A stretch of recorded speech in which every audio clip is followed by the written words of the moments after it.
medo do abandono e suas consequências sérias. Vamos falar disso?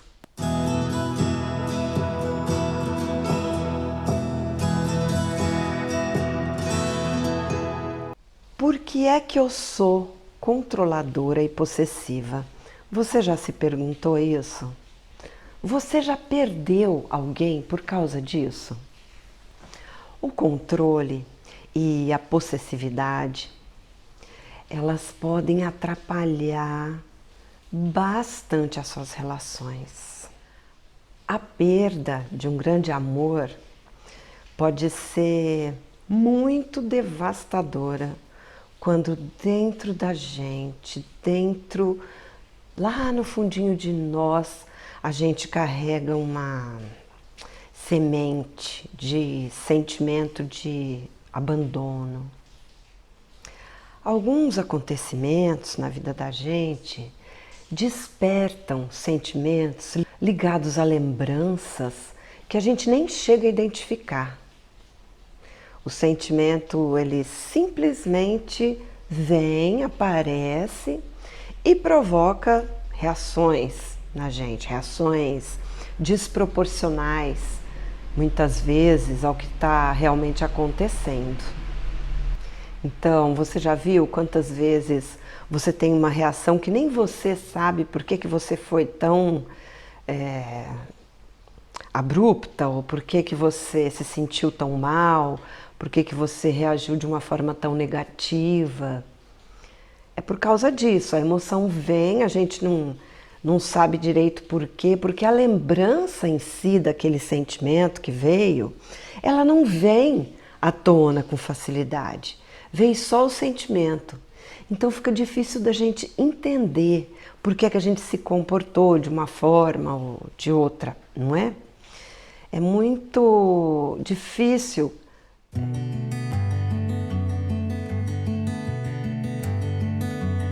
Mas que tipo de semente de sentimento de abandono é essa que a gente carrega?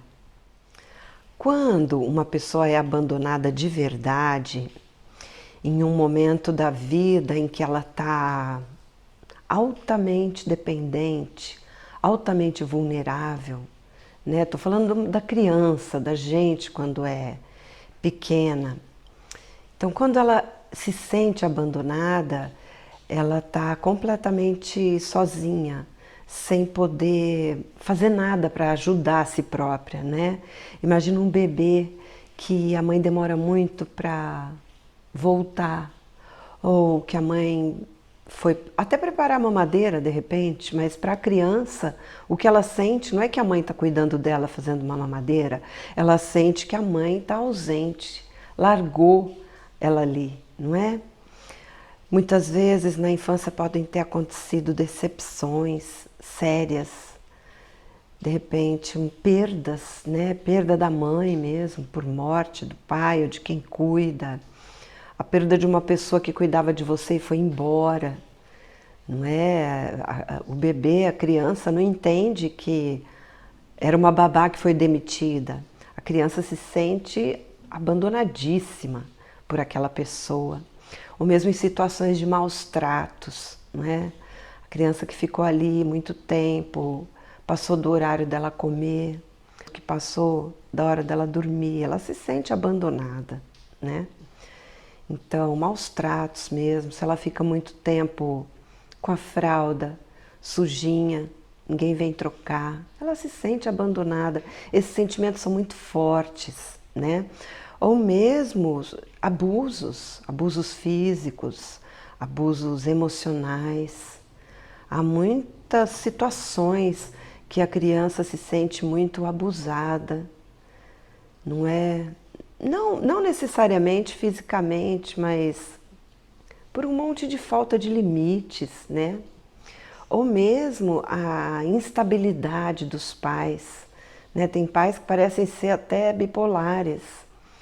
Tem pais que a criança não sabe se a mãe está se aproximando para dar um abraço, um beijo, ou se ela está se aproximando para gritar com a criança, ou se ela está se aproximando para bater na criança.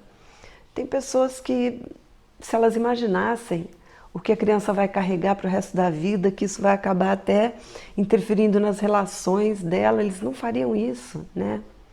Ou mesmo momentos de total falta de proteção mesmo. Por exemplo, eu quando era pequena, eu lembro que meus pais tinham uma reunião lá, um negócio de casais e tal, e eu ficava à noite sozinha. Não ficava completamente sozinha, eu tinha uns 6 anos e então meu irmão era muito pequenininho, bebezinho, recém-nascido, e a babá do meu irmão ficava com ele e ela me detestava. Então eu lembro que eu ficava lá fora na calçada esperando meus pais chegarem, até tarde da noite. E eu tinha o costume de tomar um leite antes de dormir e eu ia pedir para ela, eu relutava, eu não aguentava de vontade de tomar aquele leite, eu ia pedir para ela, essa babá. Aí eu falava, tia Helena, por favor, faz um leite com Nescau para mim. E o que ela fazia? Ela pegava o Nescau, punha no copo duplo, colocava, em vez de leite, água. E eu, a hora que ia tomar, via que não tinha leite, sim água com Nescau. Então imagina a sensação de traição, de abandono, não é? Gratuito. Então isso fica marcado, esse tipo de experiência fica marcada. Ela fica marcada como essa sensação de abandono. E é essa sensação lá da nossa infância que vem à tona diante de certos acontecimentos que a gente lê de alguma forma, desconfia de alguma forma que aquilo vai ser uma traição, um abandono. Enfim, o medo do abandono vem lá da infância. A insegurança sentida na nossa infância, as inseguranças sentidas na nossa infância, elas acompanham a gente na vida adulta. E a pessoa passa a ter sempre medo de ser abandonada, de ser traída. Se essas coisas, essas emoções, essas passagens da vida não forem trabalhadas dentro da pessoa, elas podem tornar muito difícil a superação de uma rejeição amorosa mais tarde na vida adulta. Porque é aquilo que eu falei, a pessoa lê, desconfia que vai ser abandonada, traída e já sente a emoção. Por isso que dói, por isso que a pessoa tem atitudes inesperadas, né? Então existe a rejeição real, não é? E existe o sentimento de rejeição crônica. A rejeição real é quando uma pessoa realmente te rejeita você, não quer você. Só que a pessoa não rejeita você porque ela quer que você se sinta rejeitada, porque você merece ser rejeitada. Não, ela fala não para você porque ela quer outras escolhas, não é? Ela quer outras coisas. Mas a gente tem essa carga emocional negativa da rejeição, do sentimento de abandono, que vai muitas vezes convivendo com a gente até onde não há situações de traição, de abandono. Da pessoa dizer não. Às vezes a pessoa nem disse não, a pessoa está ali do seu lado. A pessoa está ali com você, tentando construir aí um novo relacionamento e você está lendo, não é? Você está lendo, você está com aquele sentimento crônico de rejeição, lendo sempre que vem rejeição aí, que vem traição aí. Então, o que acontece? Para se proteger de toda essa carga de sensações, lembranças, ou seja, para tentar evitar a todo custo a volta, né, o afloramento desse sentimento doloroso de abandono, a pessoa acaba desenvolvendo um perfil controlador e possessivo, numa tentativa desesperada de evitar que outra pessoa abandone.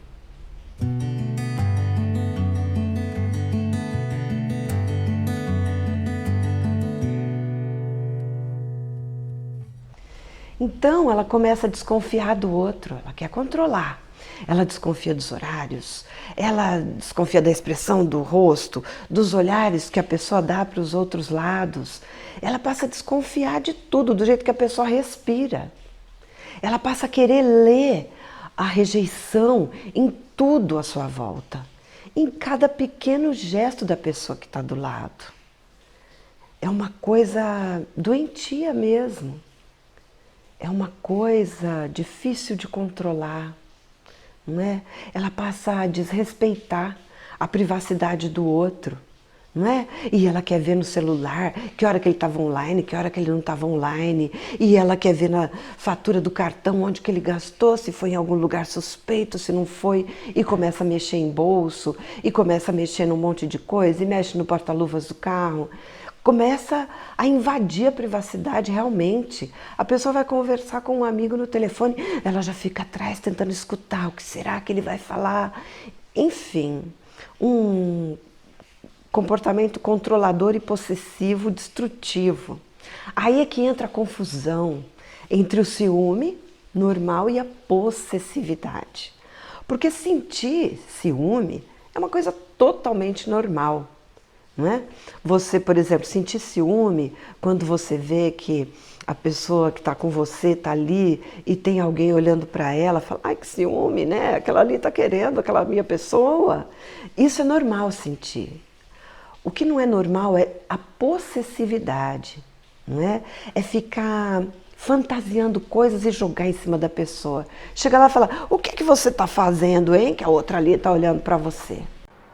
Ou, pior ainda, você manipular a situação, inventando, ai, não estou passando bem, vamos embora.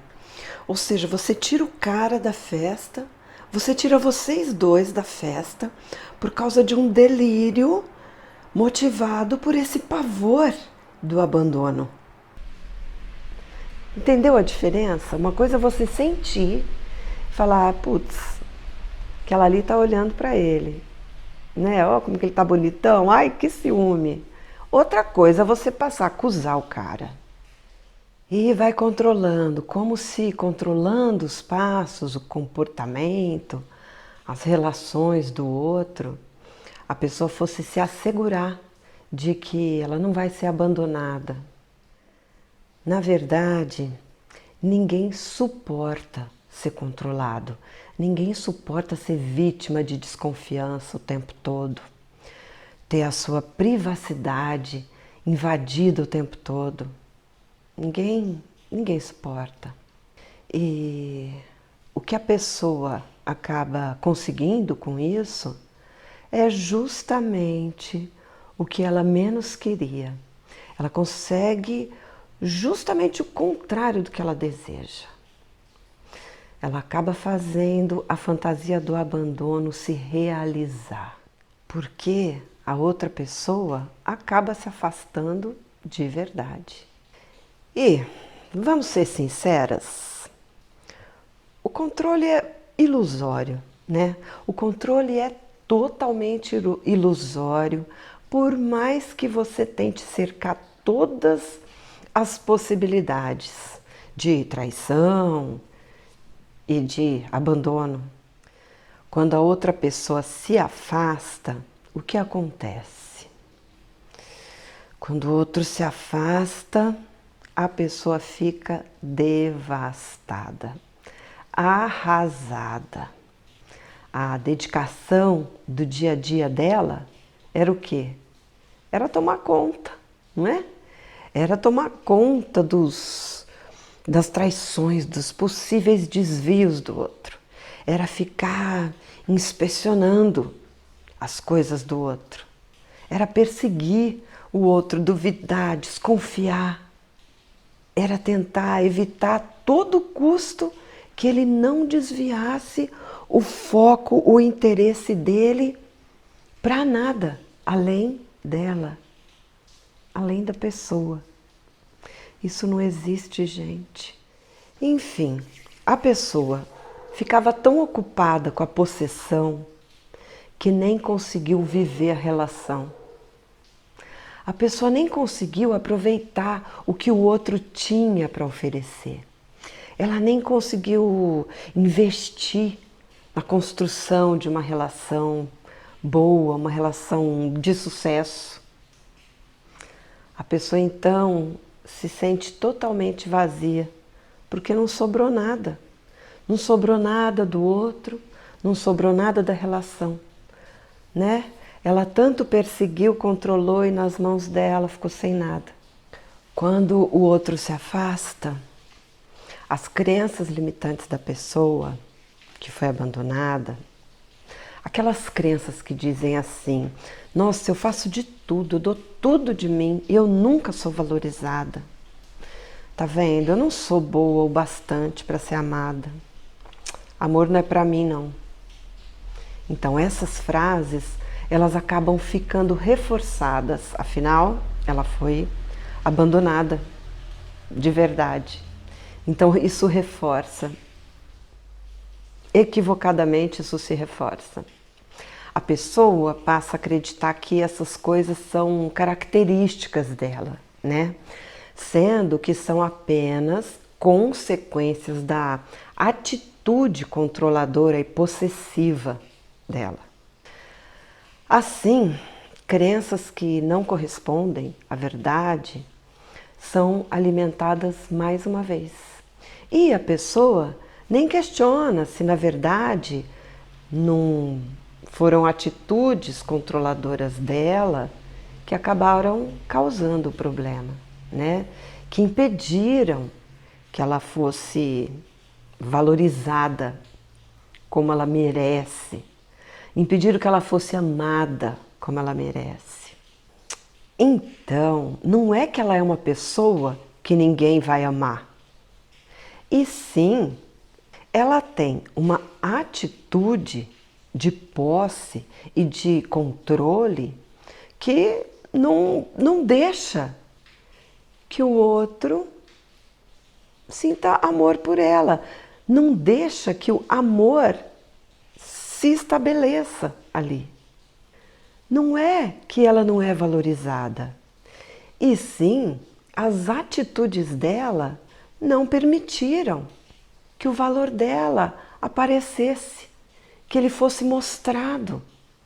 Dar tudo de si não deveria significar perseguir o outro, e sim fazer o exercício trabalhoso e doloroso de perceber que a enorme insegurança que ela sente não tem a ver com o outro, mas sim com problemas emocionais dela mesma, e que isso precisa ser resolvido.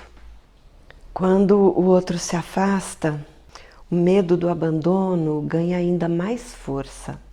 E aí, na próxima relação, a pessoa vai se sentir mais insegura ainda, vai controlar mais ainda, vai ser ainda mais possessiva. E o que vai acontecer? Ela vai perder esse outro próximo amor também. E assim, infelizmente, ela vai repetindo histórias infelizes na vida dela. Se em vez de ficar se lamentando, se diminuindo e se consolando com as palavras falsas das crenças limitantes, achando que essa é a sua sina, se em vez disso a pessoa buscasse ajuda para trabalhar esse medo crônico do abandono, suas próximas histórias amorosas poderiam mudar de rumo e serem completamente diferentes. Por isso, é muito importante cuidar das feridas de abandono que você possa ter, se for o seu caso. Porque esse cuidado vai ajudar na construção das suas próximas relações. E vai ajudar também na sua recuperação no término das relações, se acontecerem. Vale a pena cuidar dessa criança cheia de dores mal resolvidas que mora aí dentro de você.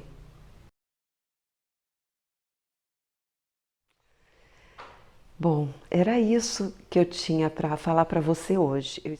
Eu espero que você tenha gostado desse conteúdo. Se você gostou, deixa o seu like, por favor, e compartilha com pessoas que você acha que também vão gostar, que gostem desses assuntos. inscreva-se no meu canal e aperte o sininho para ser notificada toda vez que eu enviar um novo vídeo, ok? Muito obrigada e lembre-se, você merece ser feliz e vai ser muito feliz.